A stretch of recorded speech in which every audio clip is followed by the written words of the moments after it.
أعوذ بالله من الشيطان الرجيم. بسم الله الرحمن الرحيم. السلام عليكم ورحمة الله وبركاته. إن الحمد لله نحمده ونستعينه ونستغفره ونعوذ بالله من شرور أنفسنا ومن سيئات أعمالنا. من يهده الله فلا مضل له ومن يضلل فلا هادي له. أشهد أن لا إله إلا الله وحده لا شريك له وأشهد أن محمدا عبده ورسوله لا نبي ولا رسول بعده. قال الله تعالى في كتابه الكريم: أعوذ بالله من الشيطان الرجيم. يا أيها الذين آمنوا اتقوا الله حق تقاته ولا تموتن إلا وأنتم مسلمون. قال رسول الله صلى الله عليه وسلم عن التقوى: ittaqillaha haitsuma kunta wa atbi sayyi'atal hasanata tamhuha wa khaliqin nasa bi khuluqin hasanin. Shadaqallahul azim wa shadaqallahu rasulul karim. Bapak Ibu jamaah kajian malam Jumat yang insyaallah dimuliakan Allah. Alhamdulillah, puji syukur dari Allah Subhanahu wa taala atas limpahan karunia-Nya sehingga pada kesempatan kali ini saya bisa diberikan kesempatan lagi oleh Allah untuk bisa bersama-sama mengkaji sunnah-sunnah Rasulullah, mengkaji ayat-ayat Allah. Tentu saya memohon maaf apabila pada beberapa waktu yang lalu kami tidak dapat untuk mengisi. Kebetulan ada kepentingan yang tidak bisa saya tinggalkan. Kemudian ketika mau mengisi, qadarullah mati listrik waktu itu, mati lampu. Saya tunggu kayaknya sebentar nih, maghrib insya Allah dan nyala. Ternyata sampai isya gitu, sampai isya mati listriknya sehingga tidak dapat mengisi kembali. Kemudian minggu berikutnya pun ada kepentingan juga. Jadi qadarullah baru bisa bertemu dengan Bapak Ibu sekalian pada malam Jumat ini. Salam dan salam kepada Nabi Muhammad SAW juga harus selalu kita panjatkan, kita sampaikan kepada beliau, dan kita semoga menjadi salah satu hamba umatnya Rasulullah SAW yang nanti diberikan syafaatnya di yaumil qiyamah.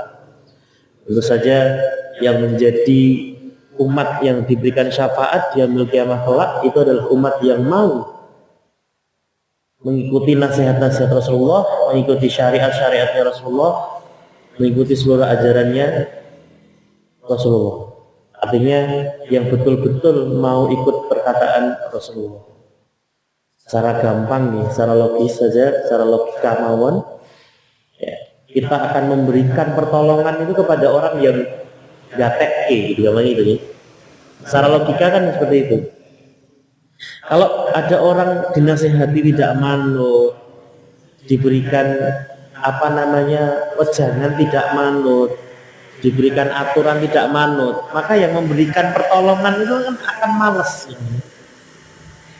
Nah, secara logika seperti itu. Tapi tentu saja Rasulullah tidak seperti itu. Rasulullah itu punya hati yang lembut bahkan kepada para umatnya. Bahkan ketika ada umat yang belum beriman kepada beliau saja, beliau bersikap lembut. Siapa tahu besok dia mau beriman, siapa tahu anaknya itu mau beriman. Itulah yang beliau lakukan kepada penduduk Taif. Ketika Rasulullah mencoba untuk hijrah ke sana, sampai sana dilempari batu sampai berdarah-darah. Bahkan Jibril pun bahkan malaikat penjaga gunung pun waktu itu menemui Rasulullah untuk minta izin, gimana kalau saya binasakan aja di kaum Taif dengan menimpakan gunung di atas.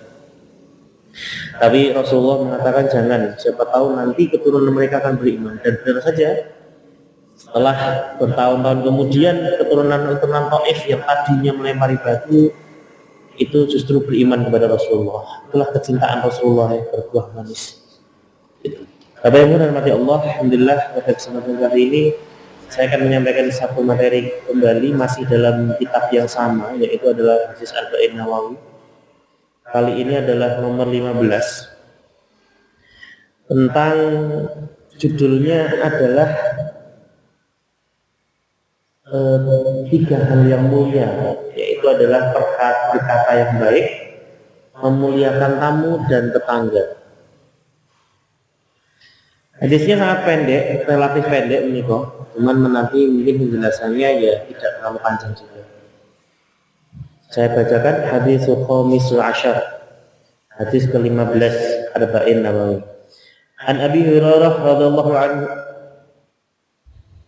radhiyallahu ta'ala anhu anna Rasulullah sallallahu alaihi wasallam qala man kana yu'minu billahi wal yawmil akhir falyaqul khairan aw liyasmut wa man kana yu'minu billahi wal yawmil akhir falyukrim jarahu wa man kana yu'minu billahi wal yawmil akhir falyukrim dhaifahu.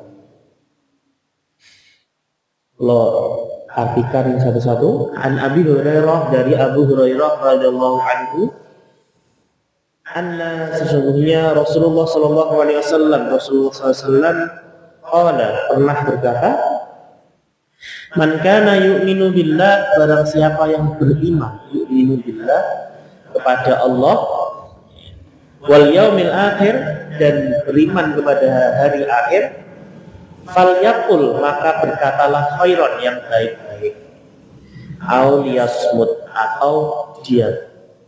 Pertama ya. Jadi inti pertama dari hadis ini adalah falyaqul khairan au liyasmut, berkatalah yang baik, mengucapkan yang baik, ataupun diam. Jadi kalau seandainya tidak bisa berkata yang baik, maka lebih baik diam. Itu inti yang pertama dari hadis ini yang disebut. Wa man kana yu'minu billahi wal yawmil akhir, dan barang siapa yang beriman kepada Allah wal yawmil akhir, dan hari akhir, fal yukrim jarahu, fal yukrim, maka hormatilah atau muliakanlah, dari kata karoma. Fal yukrim, muliakanlah, jarahu, tetangganya. Tangga menikah nanti ada penjelasannya. Intinya kalau tetangga itu secara umum ya, siapa yang tinggalnya di sebelah, di samping kanan, di samping kiri, secara umum. Itu yang kedua. Jadi yang kedua adalah memuliakan tetangga. Wa man kana yu'minu billah wal yaumil akhir, dan barang siapa yang beriman kepada Allah dan yaumil akhir, fal yukrim, lagi fal yukrim, maka muliakanlah dhaifahu, maka muliakanlah tamunya. Dhaif. Secara umum tamu menikah adalah siapa saja yang mengunjungi kita, datang ke rumah kita untuk berkunjung, apapun keperluannya, siapapun orangnya, itu dhaif. Ya, saudara meskipun sedang berkunjung, ya itu namanya tetap dhaif, tamu, kecuali memang tinggalnya satu rumah, berarti bukan tamu lagi. Nah, hadis ini itu memuat tiga inti utama, yaitu yang pertama adalah berkata yang baik, yang kedua adalah memuliakan tetangga, yang ketiga adalah memuliakan tamu. Bapak Ibu yang dirahmati Allah, hadis ini dimulai dengan sanadnya, yaitu an Abi Hurairah radhiyallahu anhu. Kemarin sudah disampaikan ketika pembahasan hadis ke-9 kalau tidak salah nih, bahwa Abu Hurairah itu punya nama asli Abdullah bin Sakhr. Abdullah bin Sakhr itu nama aslinya Abu Hurairah. Dan ini sudah disepakati oleh banyak ulama, terutama yang membuat kitab ini, yaitu Imam Nawawi, itu mengatakan bahwasanya pendapat mengenai nama asli Abu Hurairah ini sangat banyak sebetulnya. Tapi yang paling dekat atau yang paling bisa dipertanggungjawabkan adalah nama Abdullah bin Sakhr tadi. Okay. Dan Abu Hurairah ini adalah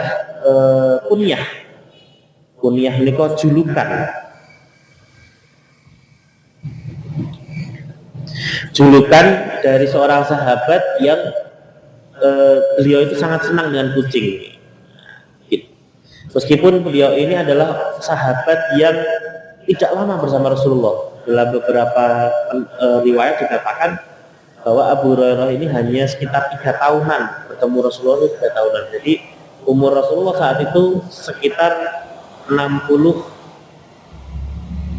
tahun ya, 60 tahun. Karena Rasulullah umurnya 63. Jadi bertemu Rasulullah sekitar 60 tahun.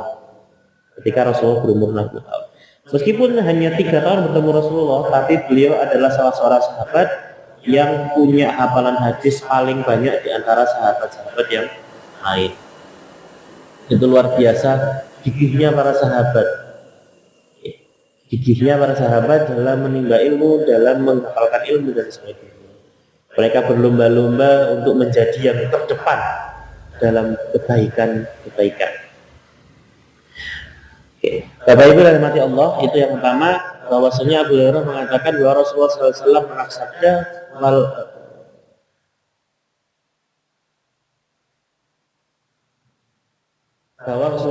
pernah bersabda, "Man kana yu'minu billah", barang siapa yang mengimani Allah, beriman kepada Allah, wal yaumil akhir, dan hari akhir. Itu yang pertama, bahwasanya ini menjadi kalimat memulai nasihat. Dalam hadis ini adalah kalimat untuk memulai nasihat. Man kana yu'minu billah wal yaumil akhir. Ya, itu menjadi kalimat. Kenapa? Karena Rasulullah ingin nasihat yang disampaikan ini betul-betul terserap dengan baik. Ya. Orang yang kalau kamu menyatakan kamu beriman kepada Allah, kamu beriman kepada hari akhir, menyatakan keimanan kepada yang gaib. Jadi yang disampaikan di sini kalimat pembukanya itu gaib semua, Bapak Ibu sekalian. Yu'minu billah niku gaib, Allah niku gaib, bukan terlihat. Tidak terlihat. Maka ketika kita mengimani Allah, maka kita betul-betul mengimani sesuatu yang secara logika manusia, ini logika manusia gitu. Secara logika manusia bukan kelihatan, dan ini perlu keimanan yang sangat luar biasa. Makanya beriman kepada Allah ini bukan main-main, karena tidak bercanda. Ya, butuh keimanan yang sangat kuat. Ada manusia yang dia berimannya ketika dia melihat, itu ada. Dan rata-rata manusia seperti itu. Iman meniman kalau diartikan secara bahasa mudah ini kan adalah percaya. Manusia kalau mau percaya dengan sesuatu, maka dia secara kemanusiawian, bahasa kabinet, secara insting manusianya ini harus melihat. Di sana ada kecelakaan misalnya. Tenane, nggak pasti gitu. Kecelakaannya truk loro, usung gandeng misalnya. Pasti jawaban pertama atau pertanyaan pertama adalah tenane, beneran enggak? Kalau belum ada beritanya, belum ada kabar yang lain, pasti tidak percaya. Itu memang instingnya manusia. Tapi seorang muslim dengan sadar, dengan kesadaran penuh, dia menyatakan keimanan kepada Allah, itu adalah hal yang luar biasa yang menentang insting kemanusiaannya. Ya. Apalagi beriman kepada yaumil akhir, itu lebih menentang insting kemanusiaan lagi ya. Kalau percaya sama Allah, oke, insya Allah banyak buktinya, makanya tidak mungkin loh hujan itu bisa turun tanpa ada yang membuat. Tidak mungkin toh tumbuhan itu bisa tumbuh tanpa ada yang menanam, atau menyuburkannya. Gitu. Secara logika seperti itu. Meja tidak bisa ujub-ujub ada. Betul? Maka manusia pun juga sama, tidak mungkin ujub-ujub ada. Berarti Allah sebagai Tuhan, sebagai pencipta, itu pasti ada juga. Tapi sekarang mengimani hari kiamat itu bagaimana? Itu lebih jauh, lebih termasuk akal lagi.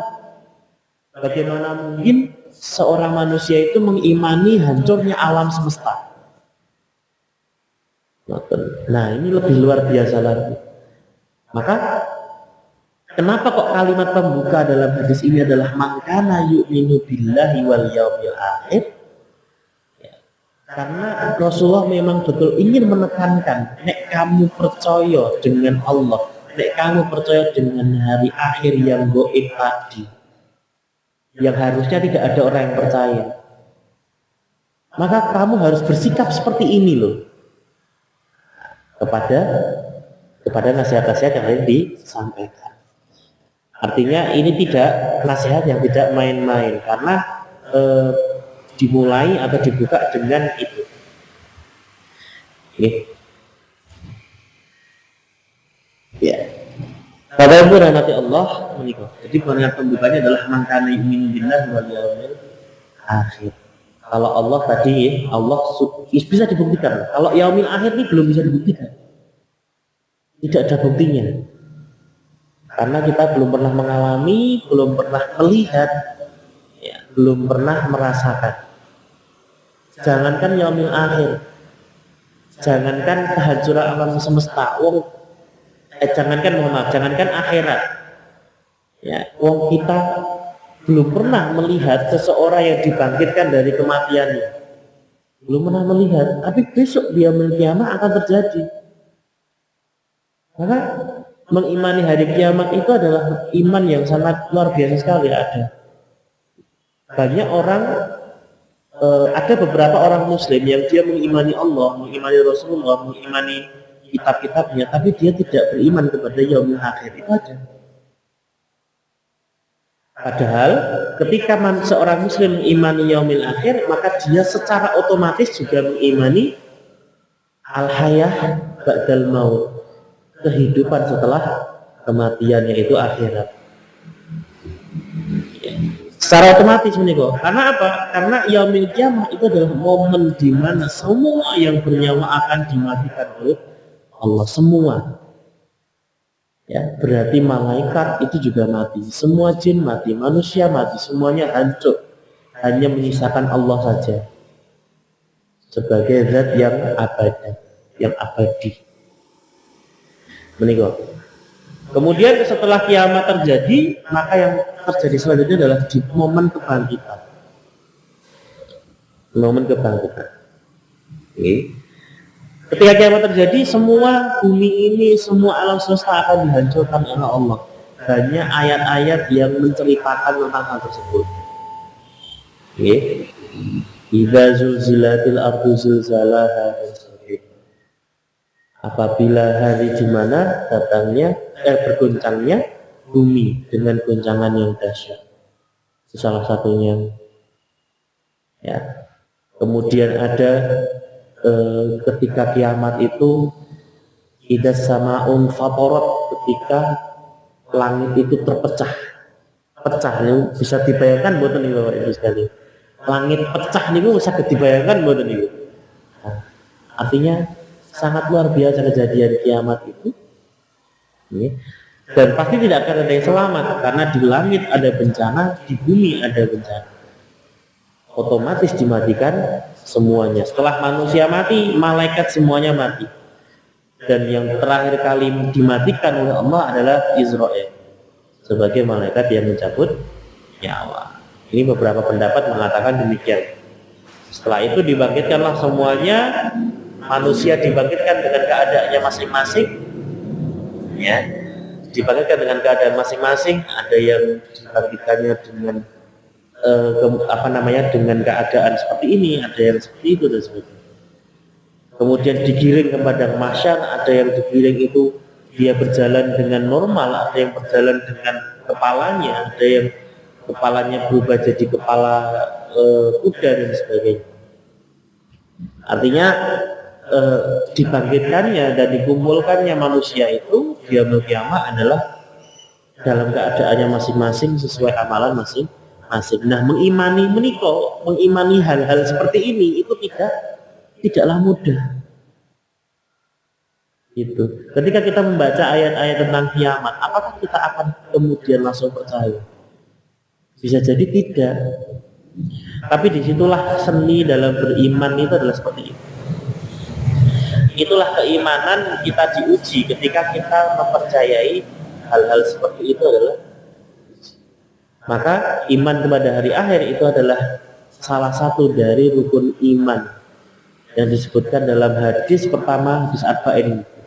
Ma huwal iman, al imanu al yu'minu billah wal yawmil al yu'minu billah wal malaikah wa kitabihi wa rusulihi, ya, wal yaumil akhir, kemudian wa qada, ya, qadarnya khairihi wa syarihi, yang baik-baik dan yang buruk. Salah satu dari rukun iman yang harus kita memang percaya. Gitu.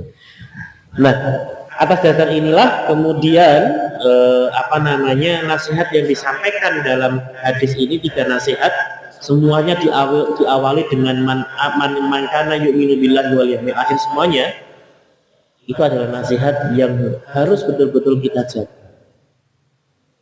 Gitu. Man kana yu'minu billahi wal yawmil akhir itu adalah haknya Allah, kita mempercayai Allah dan hari akhir, ketetapannya. Nasihatnya yang disampaikan setelah itu adalah haknya kita kepada manusia. Jadi hadis ini memuat hak Allah dan hak manusia. Hablum minallahnya dapat, hablum minannasnya juga dapat. Hablum minallahnya apa? Yu'minu billah wal yaumil akhir. Hablum minannasnya apa? Falyakul khairan aw liyasmut, yang pertama. Kemudian yang kedua adalah yukrimu jarahu, tetangganya. Yang ketiga adalah yukrimu dhaif, tamu. Ini hablum minannas semua kalau kita baca. Bapak Ibu rahmati Allah, kita bahas satu-satu. Yang pertama adalah falyakul khairan aw liyasmut, berkatalah yang baik atau diam. Di sini yang dimaksud yasmut atau yang dimaksud diam itu adalah diam dalam perkara-perkara yang merusak hubungan, yang pertama. Kemudian perkara-perkara yang buruk secara hubungan kemanusiaan. Ini kok menurut Imam Nawawi adalah seperti itu dalam keterangannya. Imam Nawawi mengatakan bahwasanya diam adalah kedamaian dalam hal yang menjadi dasar. Diam pada waktunya adalah sifat kesatria laki-laki, sebagaimana berbicara pada tempatnya merupakan di antara perangai paling mulia. Kemudian mengatakan bahwasanya kalau diamnya seseorang dari kebenaran, maka dia adalah setan yang bisu. Itu pendapatnya Abul Qasim Al-Qushairi. Artinya apa? Artinya diam yang dimaksud di sini adalah diam dalam perkara yang merusak, perkara yang sifatnya adalah fitnah.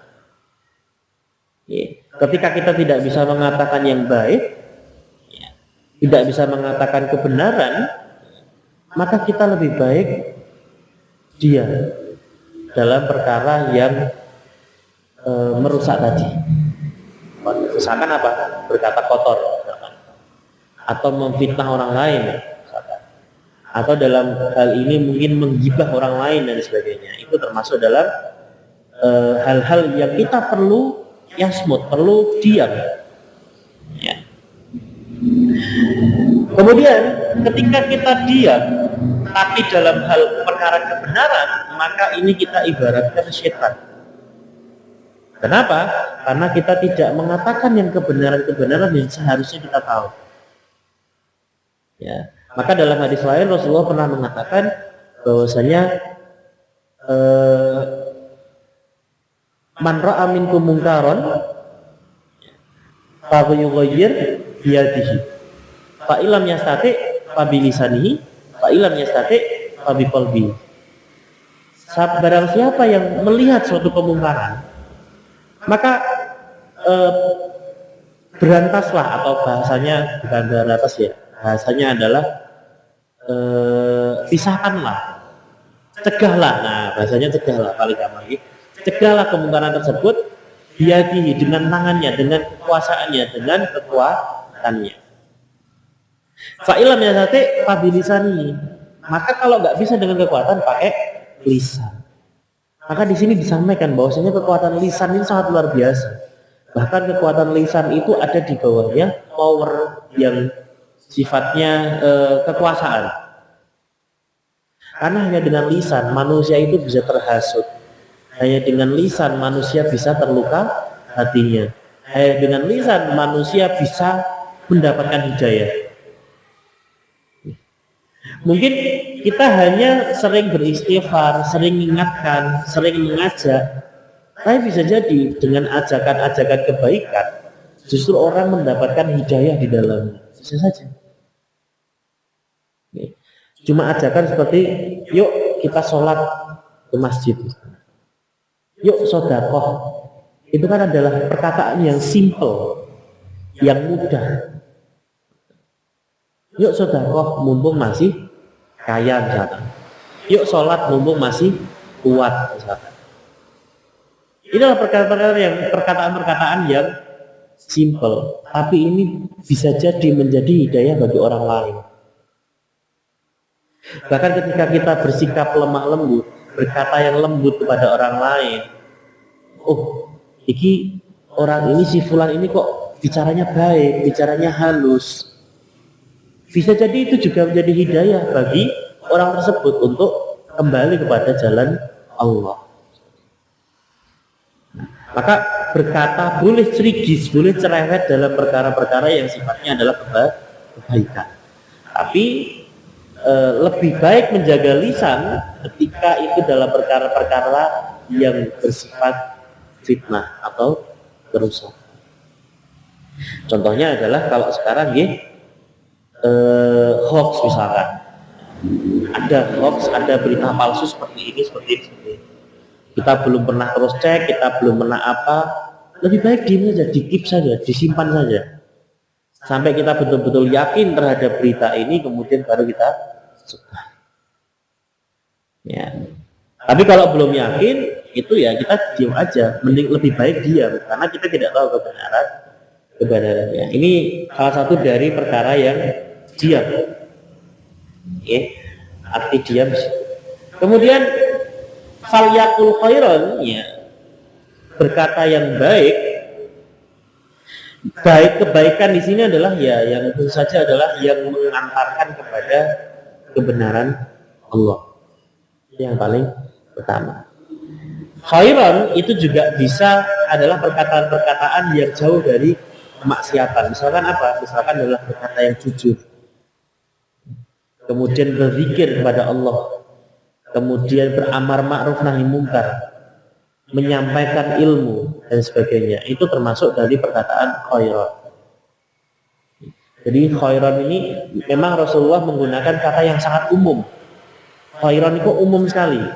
Tidak mengatakan falyakul zikrullah atau falyakul misalkan ayatullah. Tidak mengatakan seperti itu, tapi mengatakannya falyakul khairan. Khairan ini kemudian sifatnya umum sekali. Kebaikan itu sifatnya umum sekali. Zikir bisa berupa, zikir itu bisa digolongkan khairan, ya. Bersikap, berkata jujur itu juga bisa diartikan khairan. Menyampaikan ayat-ayat Allah juga termasuk ayat khairan. Menyampaikan satu hadis, menyampaikan satu ayat dan sebagainya itu juga termasuk khairan. Maka ini sifatnya luas sekali. Pokoknya adalah sesuatu perkataan yang dia mengantarkan kepada kebaikan, mengantarkan kepada ibadah, mengantarkan kepada jalannya Allah Subhanahu wa taala. Bapak Ibu dan rahmati Allah, dalam perkara falyakul khairan aw liyasmut ini di era modern menika itu juga kita bisa kita aplikasikan, bisa kita kerjakan atau bisa kita ambil nasihat ini dalam bermedia sosial juga. Artinya sekarang itu alat yang bisa menyakiti hati seseorang itu tidak hanya tulisan saja, tapi tangan kita yang yang merupakan ekspresi dari lisan kita ketika kita bermedia sosial itu juga bisa menyakiti hati. Maka berhati-hati juga dalam menjaga tangan kita untuk mengetik yang baik, mengetik yang buruk, atau menyebarkan berita-berita bohong, atau menggibah dan sebagainya. Oke. Karena sekarang gibah itu bisa aja dilakukan dengan ketikan, itu bisa saja tanpa ngomong, tanpa bicara, itu bisa saja. Menyebarkan fitnah itu bisa saja melalui HP kita. Maka dalam kaitannya falyakul khairan aliyasmut itu bisa kita aplikasikan atau kita bisa kerjakan juga dalam perkara-perkara bermedia sosial, berhubungan dengan manusia lewat perantara gadget itu. Itu. Bapak Ibu rahmati Allah, itu hasil pertama adalah falyakul khairan aliyasmut. Yang kedua adalah lagi-lagi diawali dengan man kana yu'minu billahi wal yaumil akhir, barang siapa yang beriman kepada Allah dan yaumil akhir. Maaf, saya daripada salah lafaz hadis ini. Fal yukrim jarahu, maka muliakanlah, fal yukrim jarahu, muliakanlah tetanggamu. Memuliakan tetangga. Nah, yang dimaksud tetangga menikah yang mana? Yang dimaksud tetangga itu ternyata ada penjelasannya. Tidak hanya tetangga nikah, tidak hanya disebutkan yang di samping kanan, di samping kiri, samping depan, samping belakang saja.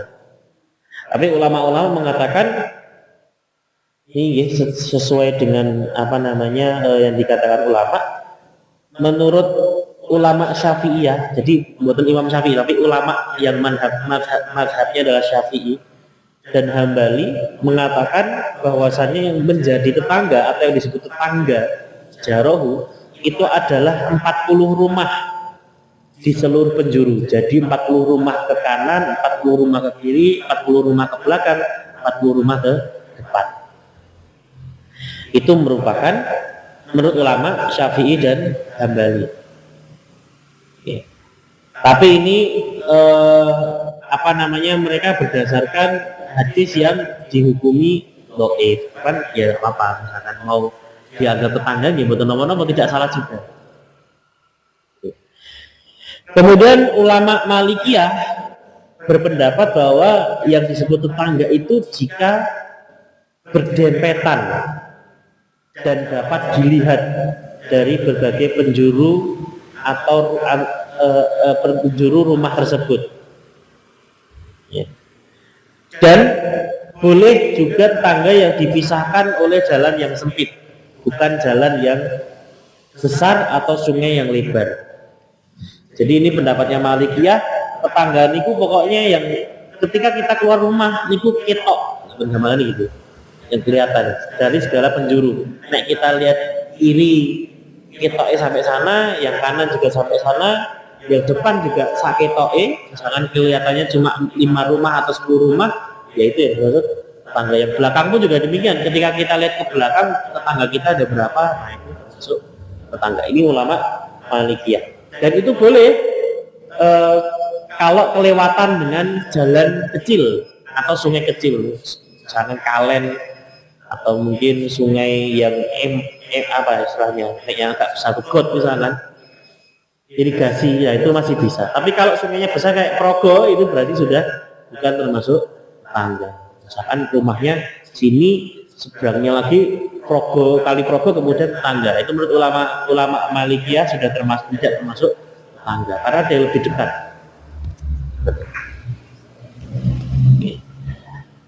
Atau bisa juga yang dimaksud tetangga menurut ulama Malikiyah itu patokannya adalah uruf. Uruf itu adalah pendapat masyarakat, adat istiadat. Gampangannya adat istiadat yang dibolehkan syariat, itu uruf. Oh, tonggo niku sing iki lho sak RT misalkan. Nah, menurut urufnya di situ seperti itu, itu yang disebut tetangga. Menurut ulama Malikiyah seperti itu. Kemudian yang terakhir adalah menurut Imam Abu Hanifah bahwasanya disebut tetangga itu adalah yang berdampingan atau menempel dengan kita. Oke. Itu menurut Abu Hanifah. Sedangkan menurut ulama Hanafiyah, jadi ulama-ulama yang bermadhab dari Imam Abu Hanifah ini, yaitu bahwa tetangga itu yang berdampingan dan yang disatukan oleh satu masjid. Nah, ini menurut ulama-ulama Hanafiyah. Jadi Hanafiyah ini kan misalkan masjid podo katakanlah gitu gitu. Sholatnya di masjid yang sama meskipun rumahnya jauh, itu menurut ulama Hanafiyah itu termasuk tetangga. Kemudian pendapat mana yang kuat? Semuanya kuat betulnya, semuanya bisa dianggap benar. Cuman lagi-lagi kita kembali, tetangga itu yang paling dari 4 pendapat ini ya kita bisa ambil kesimpulan bahwa sebenarnya tetangga yang dimaksud jarohu, yang dimaksud tetangga itu adalah yang pokoknya yang dekat dengan kita. Mau itu saudara, mau itu bukan saudara, tapi yang ada di sekitar kita saja. Mau itu 10 rumah, mau 1 RT, pokoknya yang ada di samping-samping kita. Apalagi kok temboknya nempel dengan temboknya kita, itu dapat tetangga. Jadi yang disebut tetangga itu adalah yang seperti itu. Atau kalau kita bisa ambil pendapatnya Abu Hanifah yang semasjid dengan kita, nah ini berarti kita semua ini bertetangga meskipun rumahnya berjauhan. Ini kalau menurut pendapatnya ulama Hanafiyah. Jadi saling membantu, saling yukrim, saling memuliakan tetangga atau jamaah ar-rahmah, yaitu juga termasuk dari memuliakan. Tapi menghormati Allah, karena waktu sudah habis, nanti kita lanjutkan insyaallah di pembahasan di malam berikutnya mengenai hadis ini. Insyaallah ini pembahasannya tidak panjang sebetulnya, tapi ada batas waktu, jadi kami mohon maaf tidak bisa kami selesaikan di malam ini. Kurang lebihnya saya mohon maaf apabila ada banyak kesalahan saya, itu datangnya dari saya. Apabila ada banyak manfaat, itu datangnya dari Allah Subhanahu wa taala. Astaghfirullah li wa lakum. Aqulu qouli hadza. Saya akhiri. Assalamualaikum warahmatullahi wabarakatuh.